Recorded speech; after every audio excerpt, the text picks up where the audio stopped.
Hi, in today's tutorial, I'm going to show you how to accept friend requests on BeReal application. So first of all, of course, you would like to go and sign in to create your account. You would like to go and download it, of course, as we said, if you don't have to own your phone.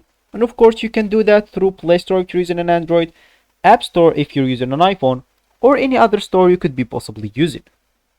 Then, you would like to go and sign in to create your account. Of course, if you already have an account, just ignore all of that, log in into your account, and let's just get straight to it.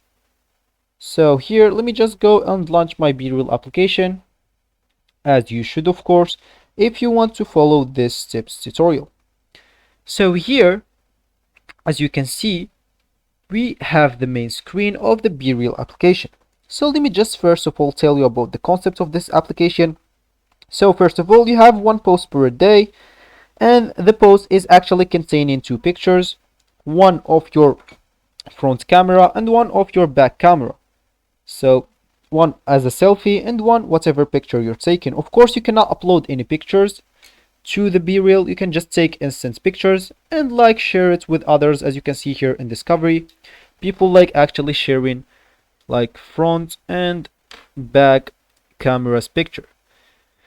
So here, as we said, if you want to actually accept a friend request, you would like to go here to add a friend. So here you have two options. You can just go and click at add a friend. It will take you to this, or you can just go and click at the top left corner at the icon of adding a friend there, and you will find it there as well. So here in add friend section, if someone actually added you as a friend, you will find here the friend requests option or section. They will tell you the username of the person that added you, and at the right of it, and accept with blue. Of course, if you want to accept it, just go and click on that. If you want to decline the friend request, just go and click at the X at the right of accept, and you'll be good to go. So that will be actually for the video. I hope you like it. Thanks for watching, and goodbye.